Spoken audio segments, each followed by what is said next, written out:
hold your applause till all the facts are in. Oh. Five-star person. You look like a test pattern for an obscene television channel. No, That's new, isn't it? You like this? Like is not the word.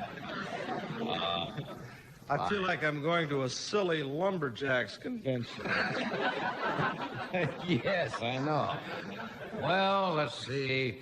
Let's get to the news. There's nothing funnier than what's going on in the news. They said there weren't going to be any more bombshells from Washington, right? And there seems to be some more problems with the tape. Minor little problems.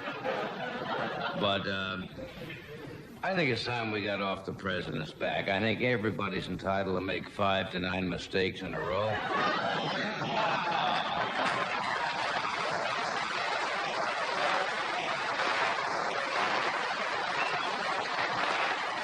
I mean, what's all the fuss about? The tape was accidentally erased 9 times. Could happen. Like Germany accidentally invaded Poland twice. You know, it could happen. I want to tell you, let me put it this way. We got about as much chance of finding out what's on those tapes as we do of seeing Howard Hughes guest starring on Celebrity Bowling.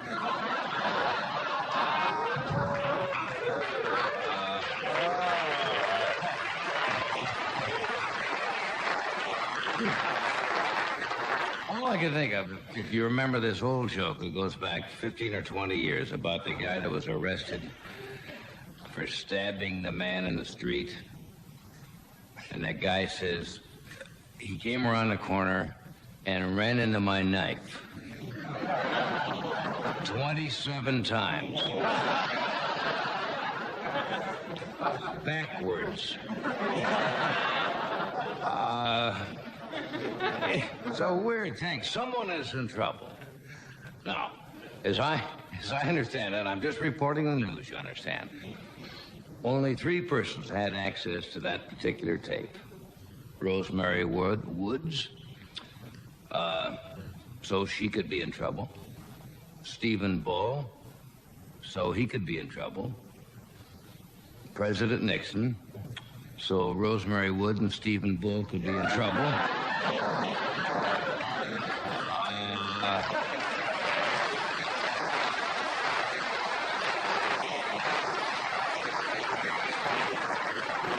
Senator Baker came up with an interesting statement. Did you see that? He said this potentially could be damaging to the president. It's like you're falling out of an airplane at 30,000 feet and the ground could be potentially dangerous. Well, I don't know what's going on. Does anybody follow that at all? The whole thing is getting so incredible now, you just have to sort it out. Hello, Tom. Tommy posed for that thing they sent out on Pioneer 10. Remember the etching they have with the man from space where they stand like this? How are you, Tom? Very well. Nice to see you.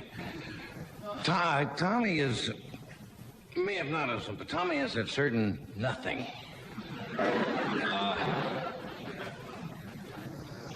He's, I kid Tom, but that he's a little dull. Let me give you an idea. The other night, he watched the Waltons, and the Waltons fell asleep.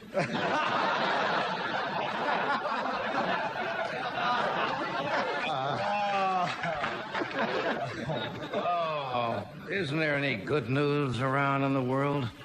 You housewives will be excited to know. Guess what's going up?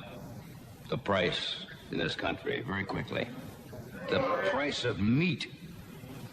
Meat is going up again, tremendously. Something's going crazy here. First gas went up, now meat. They finally got us. How do you siphon a steer?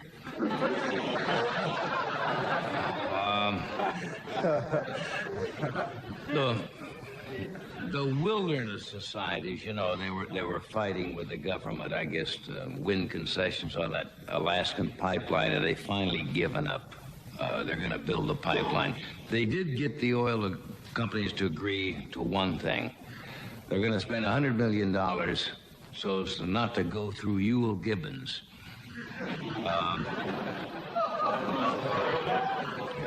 It's not much of a joke, but if I'm not near the joke I love the joke I'm near. Doesn't make any difference. What else is happening? John Wayne is in the news. You see that in the paper? I admire what he did. He had an invitation from the Harvard students, the Harvard Lampoon, which is a satirical magazine, to come back and visit the campus. And I didn't think he'd take them up on it, because they've been blasting him pretty good, you know, as being very, you know, his political views. And he went back there and took them on and came out pretty well. Did you see it in the paper? He came through the streets in an armored personnel carrier with guys from the Fifth Army or something like that on it. The only reason he did that because his tank was in a repair shop, or he would. And there were some Indian protesters along the parade route, and just from force of habit. You're ahead of me, right? John Wayne had all the students form a circle real fast. Did you know? Well, tonight, this is going to be an interesting show. How many of you have seen The Exorcist, the motion picture? All right, we have the author of that book and the producer of the film. William Peter Blatty is here tonight. And if you couldn't figure out what that picture was about, Mr. Blatty will explain what it was about. He also said he's going to stay after the show and drive the evil spirits out of the studio. Did you see Mr. Blatty in line? He was the one sprinkling holy water out of the... He is here tonight. We have Mr. Fernando Lamas. We have a very funny gentleman, Richard Pryor, is here.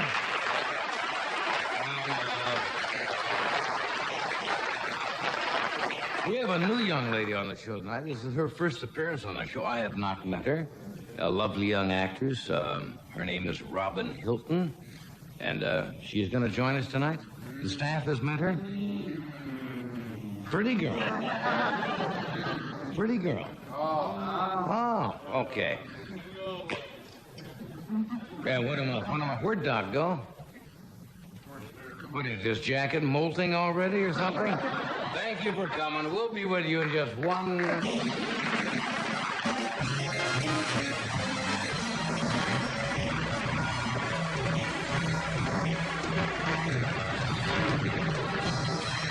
I thank you.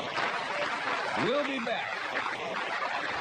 Here is Doc now with a word about Alpo.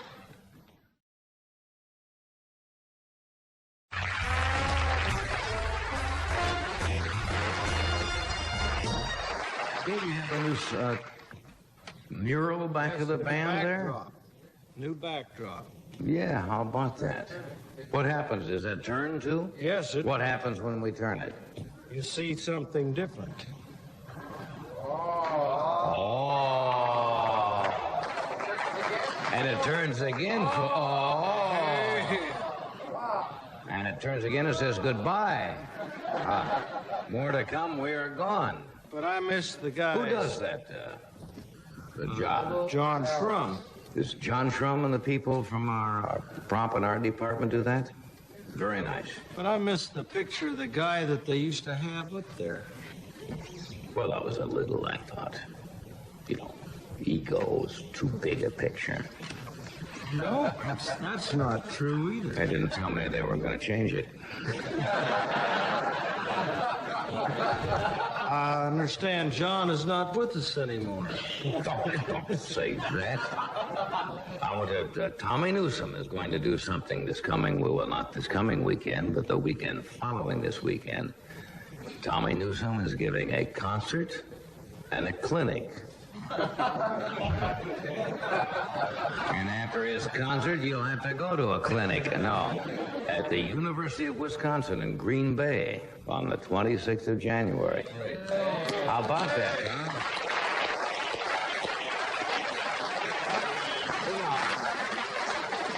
understand the concert part, right? You play and so forth. What's the clinic? What do you do in the clinic? Well, they hope to have it cleared up in 2 or 3 days. I know that.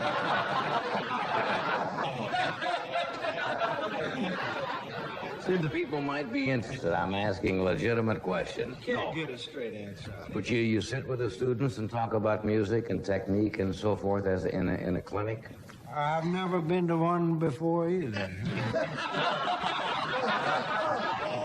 Students are certainly in for a wonderful... What would he do? What would he do at a clinic now? No, he'll get up and he'll lecture on whatever subject that he chooses at that moment. Probably he'll lecture on what is Johnny Carson really like. No, come on now. Clinic is... No, a clinic is... Eddie Shaughnessy goes and has clinics with the drummers, and they sit He around. would get up and talk about drums. I would get up and talk about trumpet playing. Good. Tommy would get up and talk about dullness.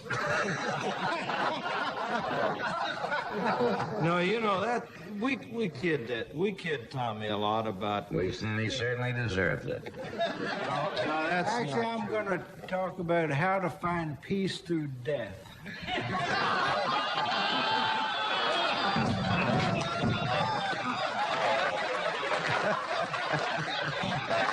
And Tommy has gone through all of that, so he knows. This is really a reincarnation here.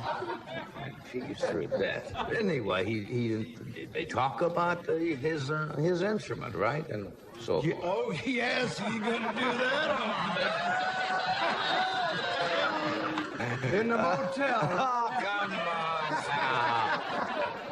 Man's trying to conduct a serious show and pass on some knowledge to our viewers, and you two clowns This guy. sit here. Okay, anyway, he's going to be back in Green Bay, which is probably lovely there this time of year. Oh.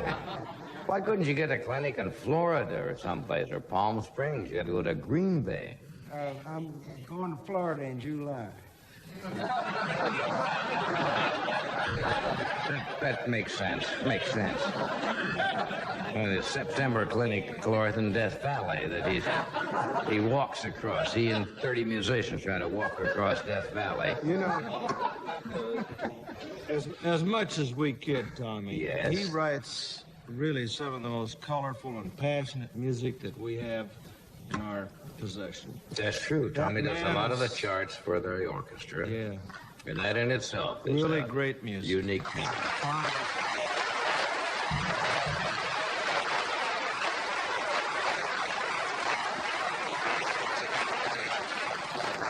He should have been put away years ago. Okay, I've got some odds and ends here. You get these things in the mail at home. Somehow in this country, you get on mailing lists. You know, there are companies who sell your name and address to all kinds of companies around the country, and you get on a mailing list where they send you the contest gimmick that's going on in the various companies. You could be a grand sweepstakes winner. Do you get those all the time? In your mailbox, dear Mr. and Mrs. Clarn, you are lucky you. You are one of the sweepstakes winners. Mail this certificate in and so forth.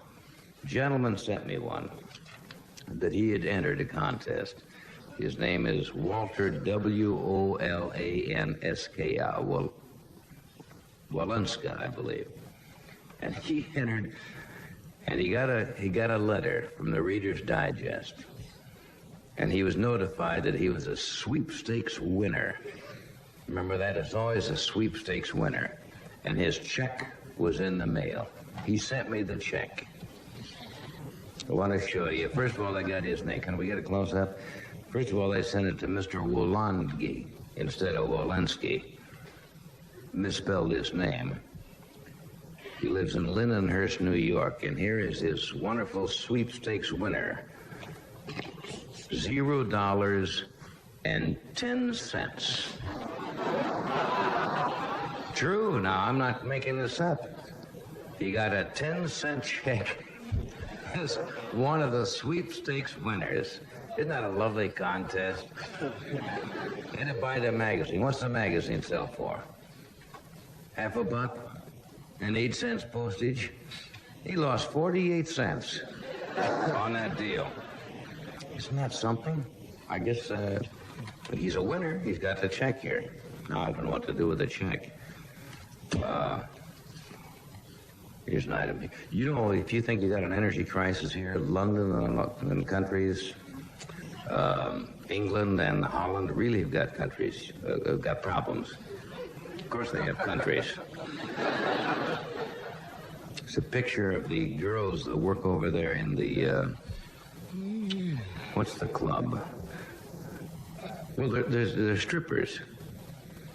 And they've turned down the heat. And these girls have to dress and make up by candlelight. It's the only heat they have, and they're catching colds and goose pimples, and it's a terrible situation over there. It's just sad, isn't it? Yes, it is. It certainly is. Patrons are yelling, "Don't give your coal to Contact, give it to me." Direct from there. Of course, this is the silliest item I have seen in a long time. From England, Halifax, England. Sisters Tina and Tracy O'Brien, aged 3 and 4, left the hospital yesterday after recovering from New Year's hangovers. 3 and 4 years old. They had drunk a bottle of liqueur and some other alcoholic beverages. They apparently got 3 and 4 years old, and they got stoned. And they went to the hospital. Can you imagine a 3 and 4 year old with a hangover? How do you sober them up? They're too young to drink coffee. Right? 3 and 4 years old, and they got bombed. Put them in the Ed McMahon ward, right? Yes. Let's see, drinks. Who do you think the woman's name is? The president of the Women's Christian Temperance Union in this country is. Liquor dealers admit that since the energy crisis began, the consumption of alcoholic beverages has greatly increased. Her name is Mrs. Fred Tooze. Tooze. I don't know why that's funny. It's so, Mrs. Tooze drinks no booze. I mean, the whole thing is. Isn't that wonderful? Mrs. Tooze. It said, T for Tooze and Tooze. Oh, you do all kinds of things. Many rhymes to that. Yes, there are. And words we didn't use. You're in a terrible mood tonight. Did you know that the Coast Guard's men and women now share the same bathrooms? They had a problem. They took women in the Coast Guard. They took women into the Coast Guard, and they said it required too much money to build as they say in the Navy, it's the head, right? So now they share the same bathrooms. What are you giggling at? You thought of something terrible again. Yeah, I just saw the sign on the door. His and Ms. You're on something tonight. That's crazy. All I can see is the captain walking in, somebody singing, "Attention!"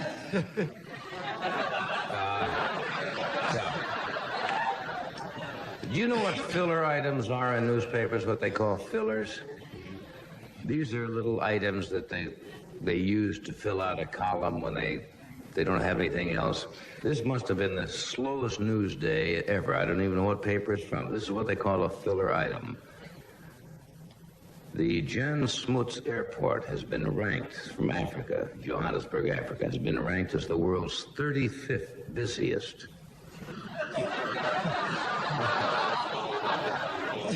Do I lie? Now, would you say it's a slow news day? Has been ranked as the world's 35th busiest airport. That little gem was sitting there.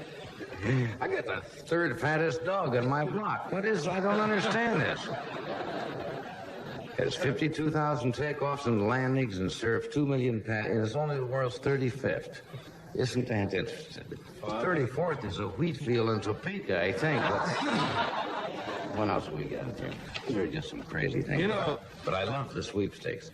I got one the other day where they actually had my name printed in. Have you seen those? Where they send to your house and says, wouldn't you like to see your name here? And then they printed your name and address in where it says, Grand Sweepstakes winner. They offered me one last week to win the dream house of my choice. Have you seen that one?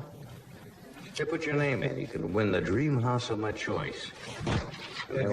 Have you ever, by accident, gotten on one of those mailing lists for obscene items? Not by accident. No, I mean really. No, I didn't make no accident about that at all. I said send it right here. No. Yes, I've received some things in the mail. That's it's not request. And you open them up, and that's wrong. And the first thing you should do is go right to the Postmaster General or write the company and say immediately advise them that you want your name taken off of any kind of mailing list. You have a right to do that, you know. If you receive this stuff in the mail that is unsolicited, you simply write back and say, right now, get my name off that mailing list. That's right. I mean, how many sets of whips can you use? What list did you get on? I got on the Crazy Foam and, no, they do. They do send all that stuff.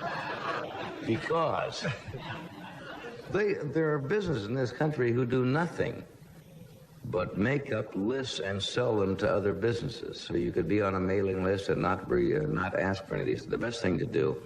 Also, you do not have to pay for anything, you know, that comes to your home unsolicited. You can keep it. You don't even have to return it. Oh, you got to pay for those whips. But you get off with those. You're in a freaky mood tonight. But, you know, sometimes they will send you something in the mail and then ask you to pay for it. You do not have to return it, nor do you have to pay for it if you get it unsolicited. But the best thing to do is write the company and get off the list. Because there's a lot of that mail. We'll get in trouble now. We'll hear from all the mail order people tomorrow saying, we make a living doing this.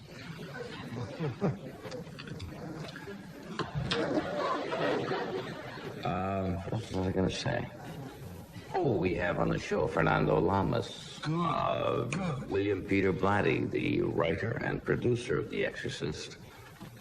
We also have Richard Pryor, and we have the young lady who will join us in a moment by the name of Robin Hilton. Oh, yes.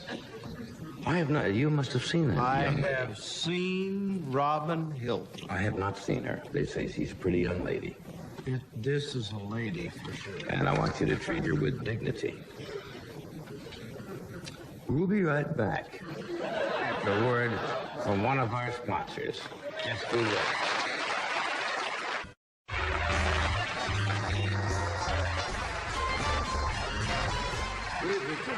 My first guest this evening is the young lady we were just talking about. She's a young actress. Her name is Robin Hilton. And this is her first appearance. She is going to be in Mel Brooks' new film that he is working on, which is crazy. From what I read once, it's called Blazing Saddles.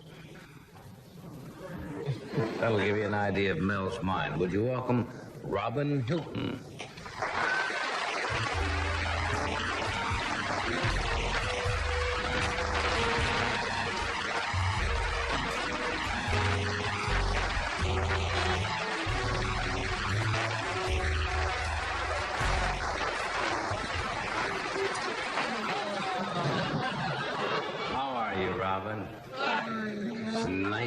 Nice to meet you. And everything they have said about you is true. You're a lovely-looking young girl. Thank you. Yeah. You've done television before, not our show, but I mean, you've been on other shows. Yes, no talk shows. Not any of the talk shows? But you've done, the Situation, what have you done? What we might have seen you in? let's see. Police story. Police story? Let's, temperatures rising. Yeah. I haven't done a lot of television. Yeah. Where are you from? Originally, Yeah. Twin Falls, Idaho. Is there somebody there from Twin Falls? Figures.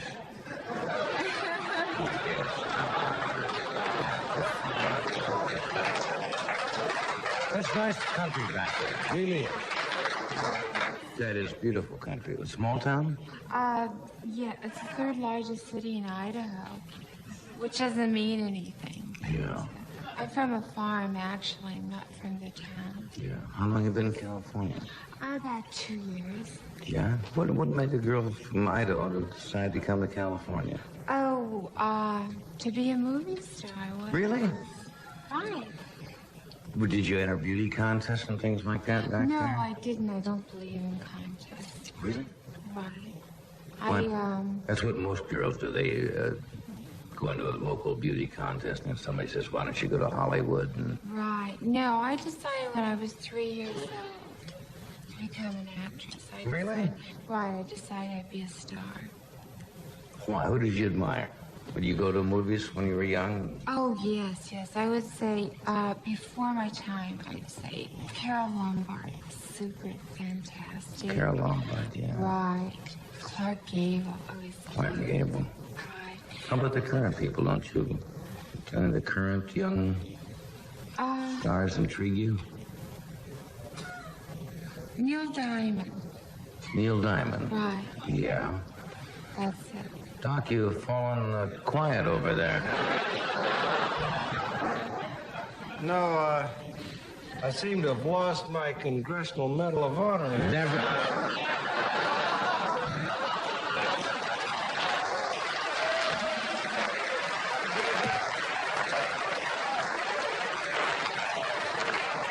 And stealing from Jackie Vernon, I might add, at the same time, also. Well, you take them where you find them. Yeah. Can I help you look for it? No, please don't. Please don't. No, if you do, Celebrity Bowling will be in here tomorrow. And you'll get to see Howard Hughes. How years is I think I know where they went to. Where it went. Don't mind him. He is very easily disturbed. Yeah. What did your folks do? my folks? Your parents? Yes, my parents. My father's an experimental engineer. He was a farmer. Yes. Did you ever live on a farm? Oh, yes, I was raised on a farm. Really? Oh, yes. When you tell people that, they got to say, oh, come on, right? Because you don't No, look like I the was. typical farm girl. No, I did. That's, yes, I was raised on a farm. And it's true what they say about haystacks. Yeah? Yes. And the farmer's daughter. Yeah, you've That's probably where heard all jokes those come jokes, from. right? Yes, I have. Most of them are true. Really? Well, somebody told me you don't drink. No, I You don't don't. smoke. No, I don't. Is that just personal beliefs that it's bad for you? And No, I do other things. yeah, can we come back and talk a while? Oh, I'd love to. Or throw a couple of frisbees or something?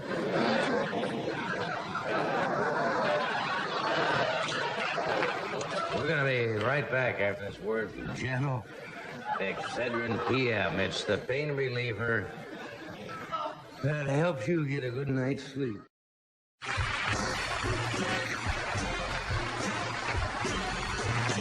We'll return now. We disappear once in a while for commercials and stuff. If you just join us, this young lady's name is Robin Hilton from Twin Falls, Idaho. Grew up on a farm and came out here to become a movie star and is now working. Have you finished the movie yet with Mel Brooks? Oh, yes. we Called finished Blazing long time Saddles. ago. I read this. He sent that script to me once to read. It was called Black Bart at that It time. was. And they changed it to Blazing Saddles. They decided that Black Bart sounded too much like a black movie. Yeah. You know.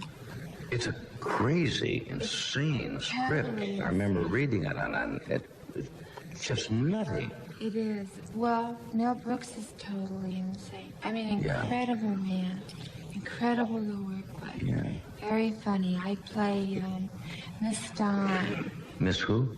Miss Stein. Miss Stein. Right, his secretary, who doesn't type and doesn't take shorthand, but has other redeeming attributes.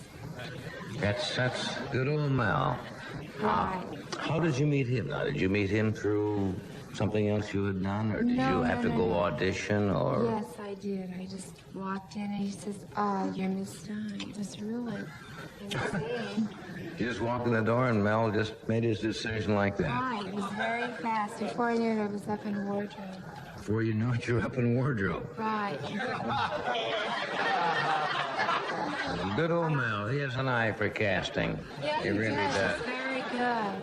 But he didn't hear you read any lines, or? I read 2 lines. 2 lines. Yes.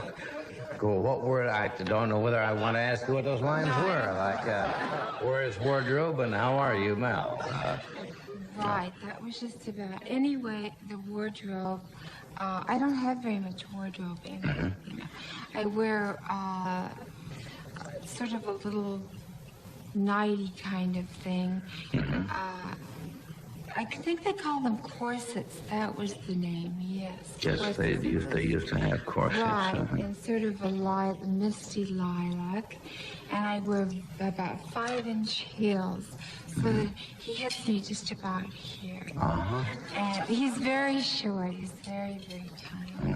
Yeah, with incredible energy, always running around. Yeah, he does. Lots Yeah, of energy. yes.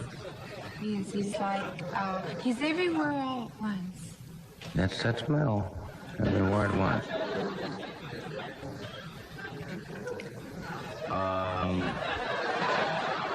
Excuse me, these short naps help me. As I get older, sometimes I tend to fall into my food. And, You're meditating? yeah, I do meditate. You meditate? That's very good. No, Oh, but it's good for you. yeah. Somebody told me you were an astrology buff or not? Or- Well, I'm into astrology, numerology, all of those things. You're a Scorpio. I am a Scorpio, that is true. Very dynamic sign, very lethal. Most of our presidents have been Scorpio. Well, I think that's a compliment. Really, I didn't know that. yes, they're very sexy people. Well, I hear that, but how can you tell? Do you think really it makes a difference when you were born, whether you're going to be sexy? I mean, it just turned out this way. I could have been. No, I think it definitely does. They're very strong people. Very much like to get ahead. They like to have the last word. Stubborn. Yeah, I hear that all the time about they're stubborn people. What sign are you? I'm a moon child. A moon child. Yeah. How sweet it is. Very sensitive. They used to be called Cancer, didn't it not? Yes. They changed it to moon child, I guess. Moon child. Sounds more romantic. Yeah, what's with moon child? Cancer's got to turn you off. Yeah. Right. How about moon child? What is Moon children, that's your best sign, you know. it's your best sign? No, your sign. Scorpios like moon children. It's, Oh, I see. I see. It's good for me to be involved with a moon child. yeah. That's one of your better signs. What are you raising your hand? You want to leave the room or what, Doc? No, in case she doesn't interest you, I'm a moon child.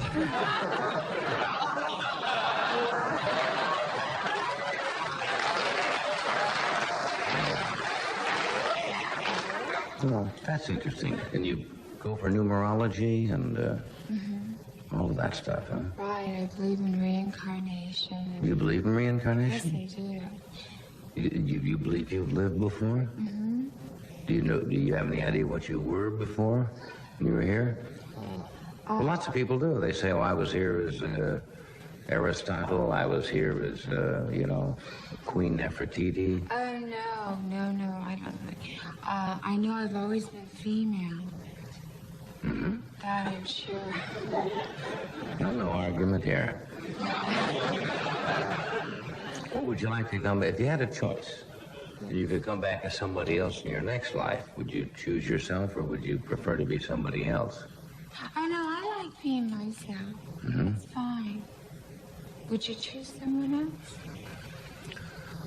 I think it might be nice to give somebody else a shot and come back as somebody else. Like who? Ooh. Like my wife's first husband? No, I don't know. It just occurred to me.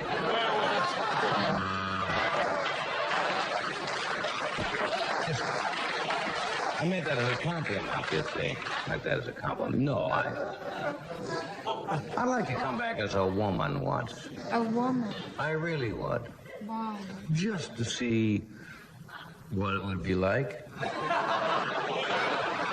No, I think every person would like to be of the opposite sex at one time or another, to feel emotionally and physically what the makeup is like to be of the opposite sex. Wouldn't you like to know what it's like to be a man at certain moments? Yeah. I like being a woman. Yeah. That's what I want to find out. No, I like being a woman. I want to be a woman every lifetime. It's very pleasant. Yeah, I'll take your word for it. Somebody said you've been offered to do a layout in Playboy magazine, and you have elected not to do it, right? Yes, right. Well, now, lots of young ladies would think that would be a fine opportunity. So they offered me